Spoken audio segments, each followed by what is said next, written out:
Dustin Childs is a bounty hunter.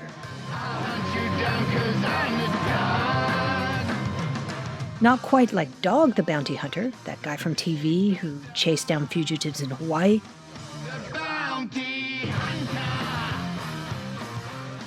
Dustin's bounty hunting involves less running and more typing. Well, welcome to my world, which is the bug bounty world, and there's vendor-specific... Dustin goes after computer bugs and collects or pays bounties for them. He's the head of threat awareness for Trend Micro's Zero-Day Initiative. Trend Micro is an IT security company, and the Zero-Day Initiative is the world's largest independent bug bounty program.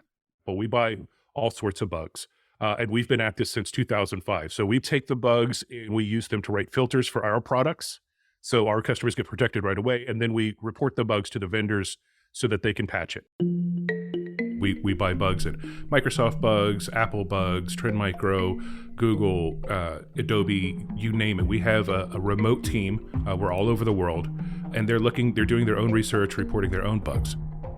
They find a bug, which is essentially a vulnerability in the code. Then they tell Dustin about it, and he pays them a bounty for their trouble. So depending on the type of bug, it could be worth $150, and depending on where it's sold, it could be worth up to $15 million. And the monster whale, the big get when it comes to coding errors, is something called a zero-day. And there are different kinds of zero days, some more dangerous than others. But the easiest way to think about them is to see them as an unpatched hole in widely used software or technology that no one knows about yet. And because no one knows about it, no one has patched it, they can fetch very big bounties. Right now, I think $2.5 million for a zero-day exploit in Android phones.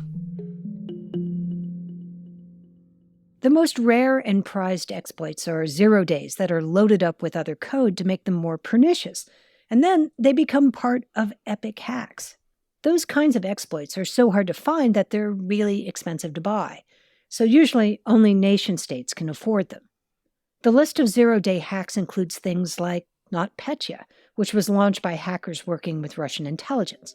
In that case, they only used one zero-day exploit. It quickly spread, paralyzing major companies and causing more than $10 billion in damage.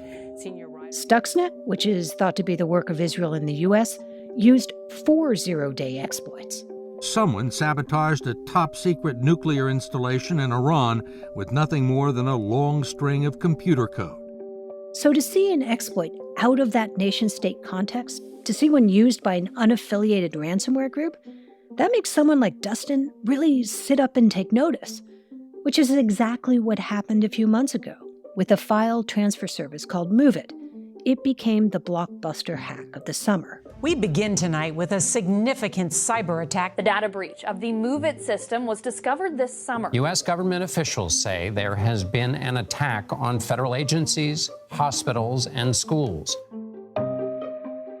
So far, the MOVEit hack has affected some 1,000 organizations, and it may have exposed the personal information of some 60 million people. And some experts say that may be only scratching the surface.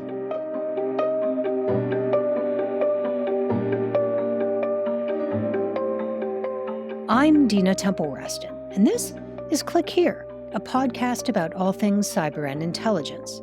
We tell true stories about the people making and breaking our digital world. And today, we look at Clop, spelled CL0P.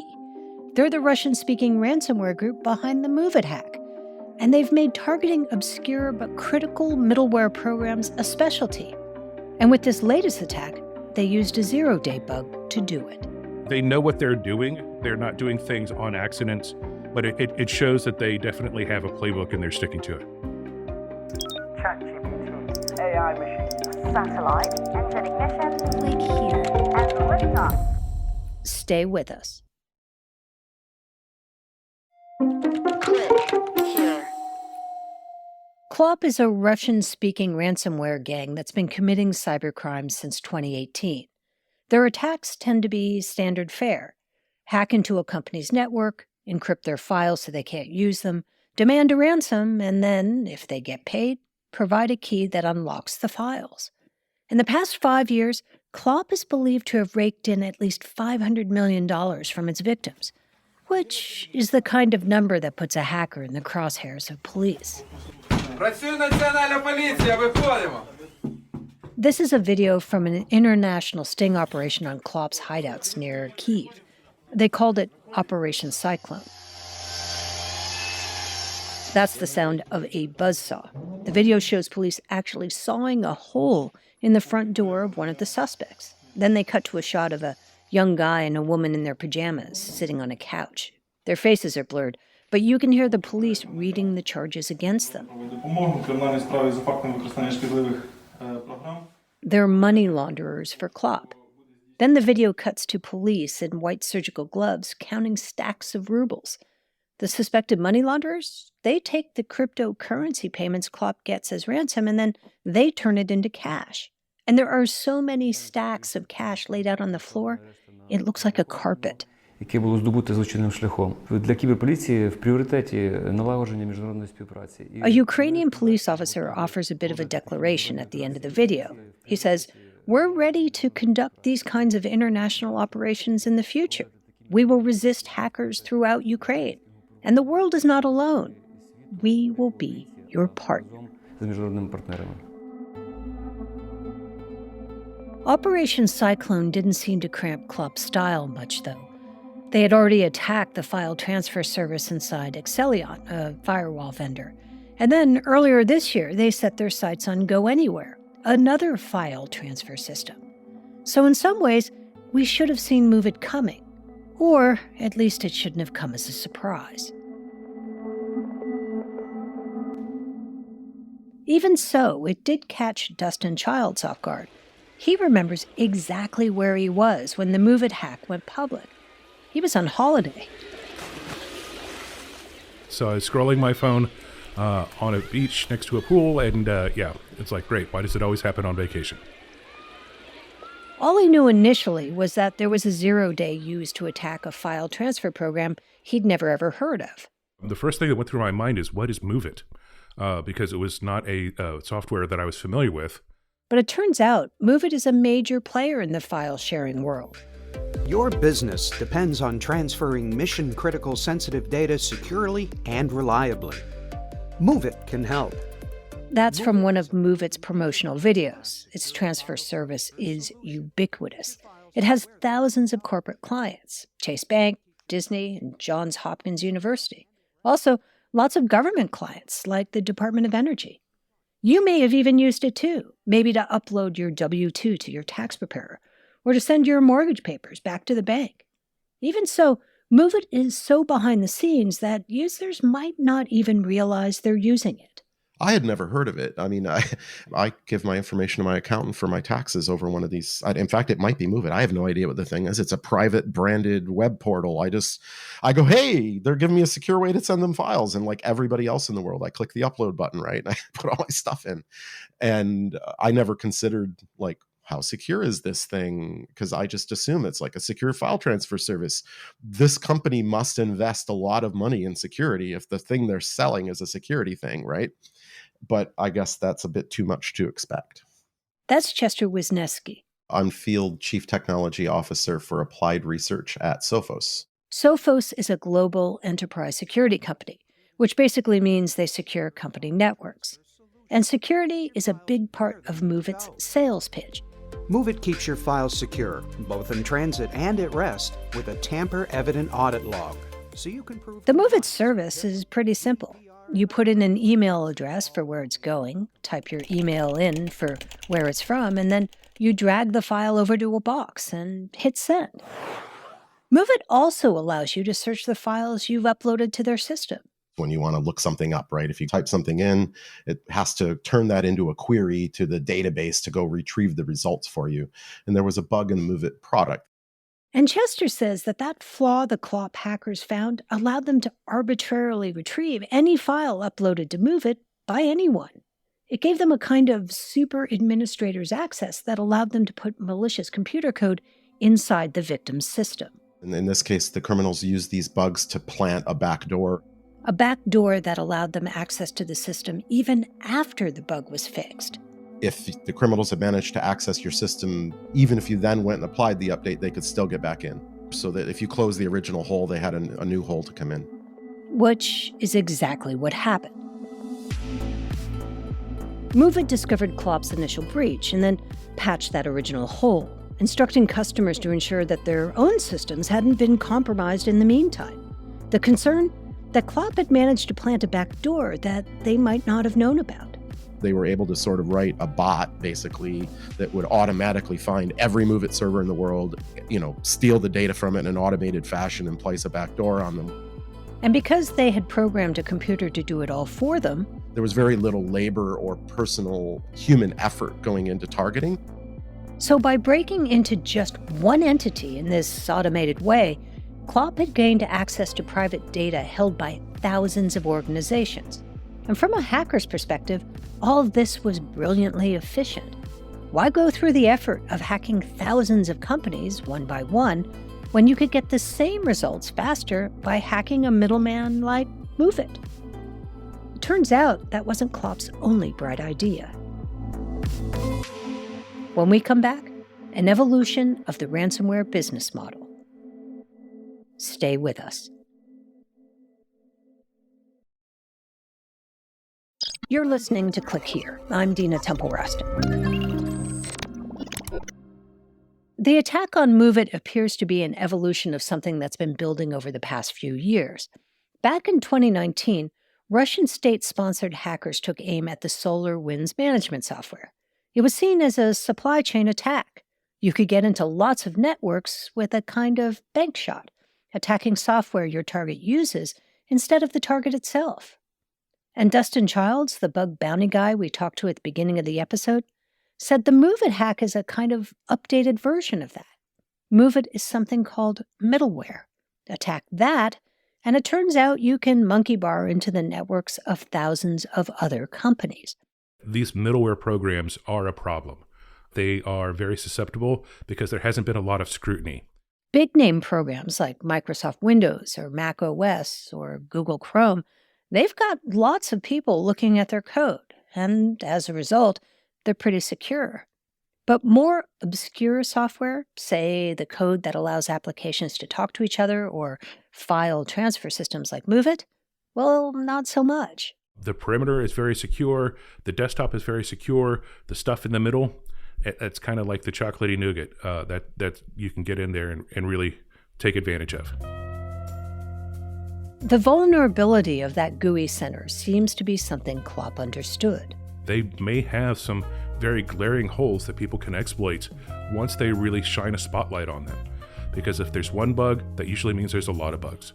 So there's a viable path to destruction, essentially, through this middleware. To pave that path to destruction in MOVEit, Clop bought a zero-day.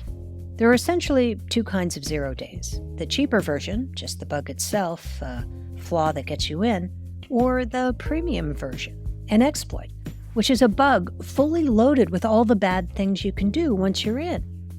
You can think of the bug as a key to get into a room, and the exploit as the key plus tools and a map of what to steal or destroy once you're inside. The FBI or China usually buys those fully loaded exploits, but Clop just bought the cheaper bug.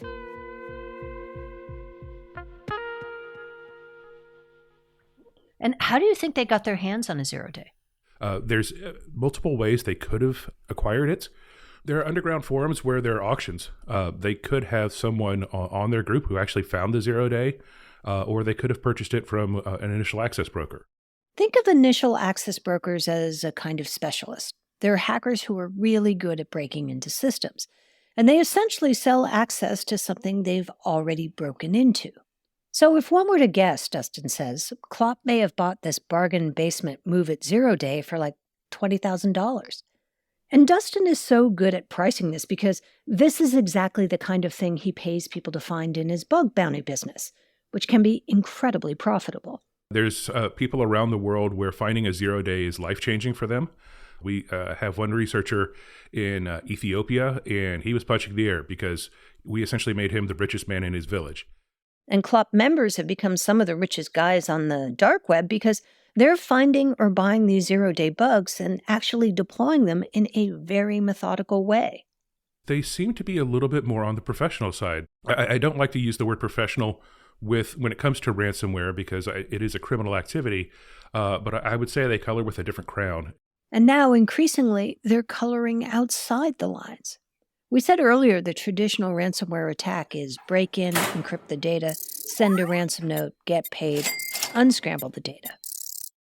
But now it appears they've evolved their business model. They've started skipping a couple of those steps. They're breaking into networks, stealing data, and not even bothering to lock MOVEit's clients out by encrypting it. Clop figures, why bother with that? We have your data and you know it. They just put out an alert that says they will either make your data public or sell it on the dark web if you don't pay up. And that seems to be enough of a threat. They don't seem to be in a rush. It's like, we'll just take our time. We'll sit here on your data. There's nothing, we already have it, so there's nothing you can do about it. And we'll just get to you when we get to you. Which may be a sign that they're testing a new, more efficient way to do ransomware. Chester Wisniewski again. To me, this one feels like a dipping the toe in the water to see if they can get away with just having extortion as opposed to encryption.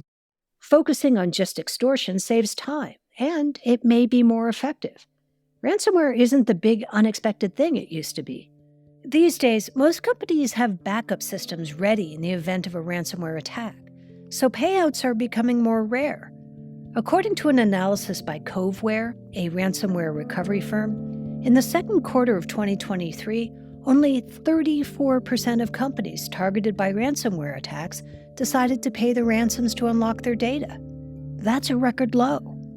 But if you buy a zero-day vulnerability for, say, $20,000, and you're able to compromise tens of millions of people, do the math. It's quantity over quality. Coveware estimates that's an approach that could land $75 million into Clop's pockets. And Chester says he could see the argument. When you do a traditional ransomware attack, you're generally only able to target a few victims per week. Extortion is far simpler, faster, and cheaper for the criminals. It's not that they will extort people one by one. That would take forever. Instead, they go after the companies. It would take a long time to commit identity theft against the 25 million Americans who had their records stolen, right? I mean, it's a monumental effort to exploit that many people. But the companies who lost that data, of course, may be subject to class action lawsuits, regulation, fines, and there was literally nothing they could have done to protect themselves, right? Simply having bought the MOVEit software was all they did wrong. As for lawsuits, Chester's right. We tracked down Tyler Bean, an attorney with Siri and Glimstad, a Manhattan-based law firm representing victims of the MOVEit breach. There have been roughly 50 cases that have been filed across the country against either Progress Software or against Progress Software clients. Progress Software owns MOVEit. He says the company was negligent. So we heard from some security researchers who say that the risk to any one individual is pretty low in this sort of breach. What do you make of that argument? I would like to discuss that with them. There are absolutely individuals who have already experienced misuse of their information. There are already individuals who have received notifications from legitimate credit monitoring and identity theft services that their information has been found on the dark web. Fraudulent charges to credit cards and debit cards. A breach of this size, he added, isn't about just dollars and cents. There's the anxiety of knowing that your private information could be out there, on the dark web, just waiting for the highest bidder. How did Progress Software and the companies that were using the MOVEit transfer application let this happen? It's happened many times before, even by the same Russian cyber gang. When are companies going to finally invest in protecting these individuals and their private information? We reached out to Progress Software, and the company declined to comment on the ongoing litigation. In the meantime, Clop continues to sit on the data of millions of people, including, we discovered, the data of a couple of people here on the Click Here team. It all begs the question as to whether Clop is onto something. Is an encryption-free holdup the next big thing? Or is it just an experiment that will fade in the fullness of time? I do think this will be a trend for a while, if nothing else, because Clop has been incredibly successful. If one ransomware group is very successful, the other ransomware groups will see that success and try to imitate it. The U.S. State Department is offering a $10 million reward for any information that can lead to the arrest of members of Clop. Just FYI for any of you bounty hunters out there. We're going to hunt this scum down. This is Click Here. On the mark! Here are some of the top cyber and intelligence stories of the past week. The Metropolitan Police Service in London is looking into what looks like a hack into one of its suppliers. The breach may have exposed officers' personal protected information. According to a spokesperson for the force, a company responsible for printing the officers' identity cards, those badges they flash, was hacked. So 47,000 people who make up the force have been notified about the possible exposure of their names, photographs, and ranks. Their addresses and phone numbers were not held in the supplier's database, according to the Sun newspaper. The National Crime Agency has been called in to investigate over fears that the data could be exploited by organized crime or terrorists to fabricate warrant cards or to target officers. One of the oldest historical societies in the state of Ohio, the Ohio History Connection, was hit with a ransomware attack. The Connection is a statewide history nonprofit, and it said in early July cybercriminals attacked internal servers and encrypted them. They wanted millions in ransom to release the files, and the History Connection's ransom counteroffer was rejected. So the hackers have started to release names, addresses, and social security numbers of people who were employed by the organization between 2009 and 2023. The hackers appear to have stolen W-9 reports and other records. All told, about 7,600 people were likely affected by the incident. And finally, Lazarus, a notorious hacking group working on behalf of the North Korean government, is targeting healthcare facilities in the US and Europe, and they're using a new malware strain.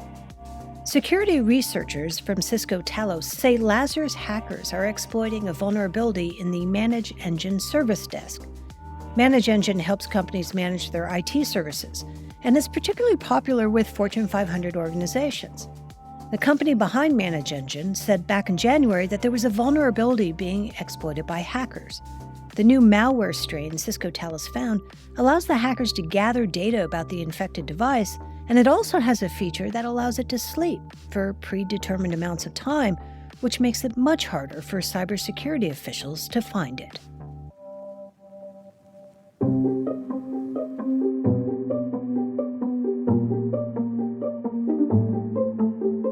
I'm Dina Temple-Raston, and I'm the executive producer and host of the show. Sean Powers is our senior producer and marketing director, and Will Jarvis is our producer. Lucas Riley is one of our writers. Our editing team is led by Karen Duffin and Lou Olkowski. Darren Ankrum does our fact-checking, and our theme and original music compositions are by Ben Livingston. We also use Blue Dot Sessions. And we'd love to hear from you. Please leave us a review and rating wherever you get your podcasts, or send us an email at clickhere@recordedfuture.com. Check out our website with details about our shows and our whole catalog at clickhereshow.com. That's a wrap for this week. I'm Dina Temple-Raston. We'll be back on Tuesday.